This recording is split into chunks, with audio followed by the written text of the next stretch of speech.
News. భర్త వేధింపులు భరించలేక పోలీస్ స్టేషన్లో కంప్లైంట్ ఇచ్చిన మహిళకు ఎస్ఐ కమిట్మెంట్ వేధింపులు మొదలయ్యాయి.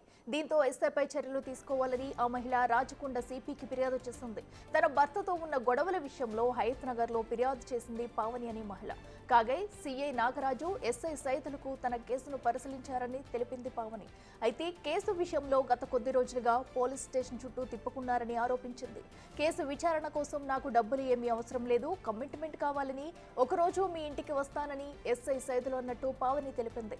తర్వాత రోజు కాల్ చేసి మీ ఇంట్లో ఎవరు లేరు కదా, నేను వస్తాను అని ఎస్ఐ ఫోన్ చేసి మాట్లాడాడని, దీంతో ఎస్ఐ వేధింపులు తట్టుకోలేక రాచకొండ సిపి సుధీర్ బాబుకు ఫిర్యాదు చేసినట్టు తెలిపింది. ఎస్ఐ సైదులపై చర్యలు తీసుకుని తనకు న్యాయం చేయాల్సిందిగా కోరుతుంది బాధిత మహిళ పావని.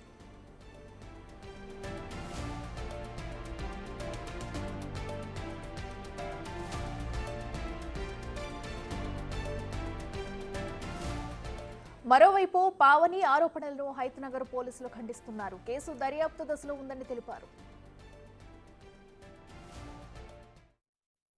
నా పేరు పావని సార్. హయత్ నగర్ పిఎస్లో నేను హస్బెండ్ విషయము ఫ్యామిలీ మ్యాటర్ గురించి వెళ్ళాను నేను పిఎస్కి.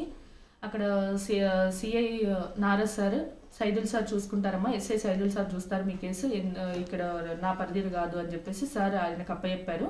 ఆయన డే 1 నుంచి కేసు తీసుకుంటున్నాడు, కానీ నాకు ఎటువంటి న్యాయం అయితే ఫస్ట్ నుంచి చేయలేదు. ఏదో వెళ్తున్నాను, వస్తున్నాను, మాట్లాడుతున్నాను అవుతుంది సార్. అమ్మ కారు విషయంలో తను రికవరీ చేయించి ఇచ్చారు కారు, బట్ ఈఎంఐలు రాలేదు, ఓన్లీ కారు ఒకటి ఇప్పించారు. ఇప్పించిన తర్వాత అమ్మ మీ కారు వచ్చింది కదా, నేను ప్రభాకర్ సార్తో చెప్పారా మీకు అమౌంట్ అన్నారు. సరే సార్ చెప్పండి ఎంత ఇవ్వాలని అంటే, అమౌంట్ వద్దమ్మా నాకు, నువ్వు గౌడమ్మ ఇవి కాబట్టి నాకు అమౌంట్ వద్దు, నాకు కమిట్మెంట్ కావాలి, ఒక రోజు వస్తాను ఇంటికి అనేసి మాట్లాడారు. సార్ నాకు ఇంతవరకు నాకు రికవరీ ఇంకా ఏం అవ్వలేదు, గోల్డ్ అవ్వలేదు, అమౌంట్ అవ్వలేదు, ఇంతవరకు మా ఇద్దరి మధ్య ఇంకా తేల్చి చెప్పలేదు, మళ్ళీ మీరు కమిట్మెంట్ అడుగుతున్నారు ఏం సార్ ఇదని అడిగాను.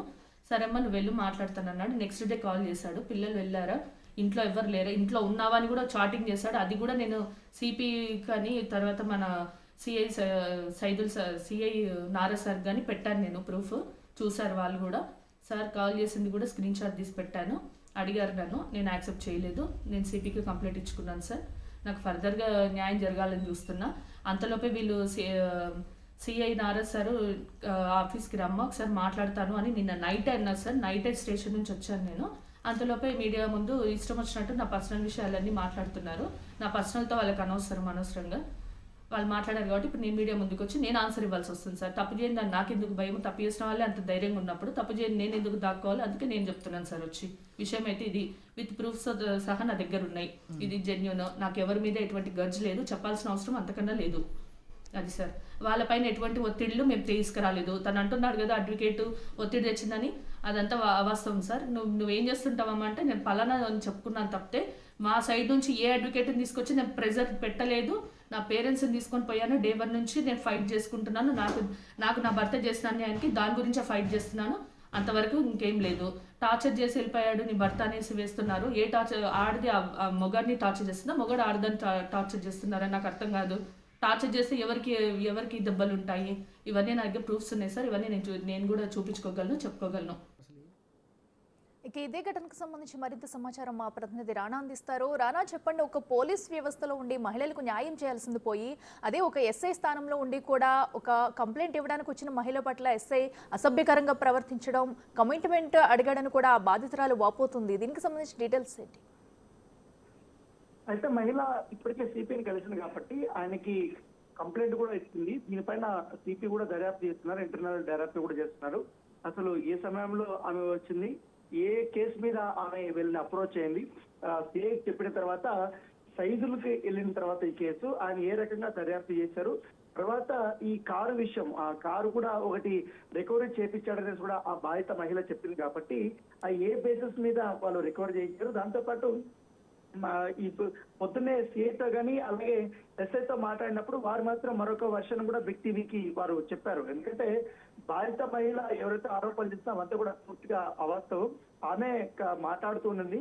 కాకపోతే ఈ కేసు సంబంధించిన విషయంలో వారి భర్త ఎవరవుతారో భర్తతో ఈమెకి ఎప్పటి నుంచో గొడవలు ఉన్నాయి. ఈమెతో ఈ వివాదాలు, ఈ కొట్లాట్లు తట్టుకోలేక ఆయన వెళ్ళిపోయినట్టుగా చెప్తున్నట్టుగా తెలుస్తుంది. వెళ్ళిపోయినప్పుడు దాంతో పాటు తన భర్త నుంచి పెద్ద మొత్తంలో నాకు అవన్నీ కూడా రికవరీ కావాలి, అవన్నీ కూడా చేయించాలి, మొత్తం ముఖ్యంగా ఈ డబ్బులు కానీ ఈ బంగారం కానీ ఇవన్నీ కూడా నాకు కావాలనేది కూడా ఆమె చెప్పింది. అయితే కొన్ని అంశాలు పోలీసుల పరిధిలోకి రావు కాబట్టి, సివిల్ వివాదాలు కానీ కొన్ని పరిధిలోకి రావు కాబట్టి అవంతా కూడా కోర్టులో తీర్చుకోవాల్సినటువంటి అవసరం ఉంటుంది. కాకపోతే మా పరిధిలో మీరు వచ్చినటువంటి మీరు కంప్లైంట్ ఇచ్చిన ఆధారంగా మాత్రమే మేము పనిచేస్తామనేది కూడా వాళ్ళు మేము అదే విషయం అని చెప్పాను. కాకపోతే ఎందుకు పోలీసుల మీద ఇట్లా ఆరోపణలు చేస్తుందో మాకు కూడా తెలియట్లేదు అనేది కూడా వారు చెప్తున్నట్టు వర్షం. మరోవైపు సిపి ఆఫీస్ నుంచి మాత్రం ఖచ్చితంగా బాధిత మహిళ ఇప్పుడు కంప్లైంట్ ఇచ్చింది కాబట్టి మొదటగా ఆమె ఫిర్యాదును మేము స్వీకరించాం. ఇంటర్నల్ ఎంక్వైరీ అనేది జరుగుతుంది. దీంట్లో కానీ ఎస్ఐ సైదులు కానీ లేకపోతే సిఐ నాగరాజు సంబంధించిన వాళ్ళ తప్పు వాళ్ళ ఇన్వాల్వ్మెంట్ దీంట్లో ఏముందని తెలిసినా కూడా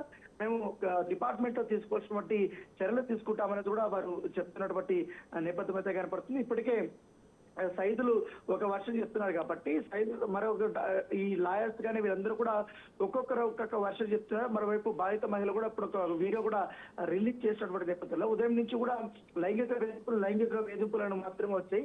కాకపోతే వీళ్ళిద్దరికి కాల్స్ కానీ ఇవన్నీ కూడా, ఎందుకంటే ఆమె ఎన్నిసార్లు విచారణ పేరుతో పోలీస్ స్టేషన్ రప్పించారు, విచారణ అనేది ఏ రకంగా జరిగింది, నిజంగానే ఆమె కంప్లైంట్ ఇచ్చిన ఆధారంగా బేస్ చేసుకొని విచారణ జరిగిందా, లేకపోతే ఏమైనా కావాలనే విచారణ పేరుతో పదే పోలీస్ స్టేషన్ కి రప్పించి ఆమెని కమిట్మెంట్ కావాలని ఏమన్నా వేధించారా, లేకపోతే వీరిద్దరి మధ్య కాల్ జరిగినటువంటి ఇవి ఏంటి డీటెయిల్స్ ఏంటి, దాంతోపాటు వాట్సాప్ సంబంధించినటువంటి కొన్ని స్క్రీన్ షాట్స్ కూడా తను సిపి కూడా అందించారని చెప్పింది. కాబట్టి అవి దాని గురించి కూడా వాళ్ళు ఏ ఒక్క సందర్భంలో ఈ యొక్క మాట అన్నారు అన్న దానిపై కూడా సిపి కూడా ఇప్పుడు విచారణ అయితే చేపిస్తున్నారు. ఇప్పటి వరకు కూడా మనకు ఒక రిపోర్ట్ వస్తుంది కాబట్టి దాన్ని బేస్ చేసుకొని ఒకవేళ సిఐ కానీ ఎస్ఐ కానీ తప్పు చేస్తే మాత్రం ఖచ్చితంగా క్రమశిక్షణ చర్యలు ఉండే అవకాశం. ప్రస్తుతం అయితే బాధిత మహిళలు ఇచ్చినటువంటి ఫిర్యాదు మేరకు దర్యాప్తు అయితే కొనసాగుతోంది.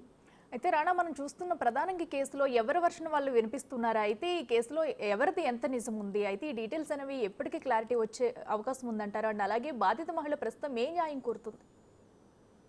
అంటే తన భర్తతో నాకు చాలా గొడవలు ఉన్నాయి, పైగా నన్ను చాలా వరకు కూడా వేధించాడు, మధ్యలో వదిలేసి వెళ్ళిపోయాడు అనేది కూడా ఆమె చెప్తుంది. అయితే నా భర్త కనిపించడం లేదంటే మొదటగా కేసు పెట్టినట్టుగా మనకు సమాచారం అవుతుంది. తర్వాత ఆయన దొరికాడు, తర్వాత వీళ్ళు పోలీసులు కూడా మాట్లాడటం జరిగింది. తర్వాత ఆ కోణంలోనే ఈ బాధిత మహిళకు సంబంధించినటువంటి వాళ్ళ తల్లి ఎవరు ఉన్నారో ఆ కారు సంబంధించిన అంశం కూడా వాళ్ళు పరిష్కరించారు. తర్వాత జరిగినటువంటి పరిణామాలు ఇంకా మా భర్త నుంచి రావాల్సింది చాలా ఉంది, ఆయన నన్ను చాలా టార్చర్ చేశారు ఆమె చెప్పినట్టుగా, దాన్ని మేము చూసామమ్మా ఎంక్వైరీ చేద్దామని చెప్పినట్టుగా వీళ్ళు చెప్తున్నారు. సో రెండు వర్షన్స్ కూడా ఇప్పుడు సిబి ముందు వినిపించారు. ఎందుకంటే బాధిత మహిళ కంప్లైంట్ ఇవ్వగానే వాళ్ళ ఎస్ఐ కూడా సిపి దాంట్లో పిలిపించినట్టుగా మనకు సమాచారం ఉంది. ప్రస్తుతం అయితే ఎంక్వైరీ జరుగుతుంది. సో ఎవరి వర్షం ఏంటన్నదని కూడా మొత్తం పూర్తిగా దర్యాప్తు చేసిన తర్వాత మాత్రమే మనకు అర్థమవుతుంది. ఇప్పుడు ఇన్వెస్టిగేషన్ లో ఉంది కాబట్టి ఎవరిది తప్పు ఎవరి తప్పు అనేది కూడా మేము ఇప్పుడు చెప్పలేదు. కాకపోతే బాధిత మహిళ వచ్చింది కాబట్టి కంపల్సరీ రెస్పాండ్ అయ్యాము, పూర్తిగా ఆమె కంప్లీట్ కూడా మేము తీసుకున్నాం, విచారణ అయితే కొనసాగుతుంది అని కూడా వారు చెప్తున్నారు. Right Rana, thank you.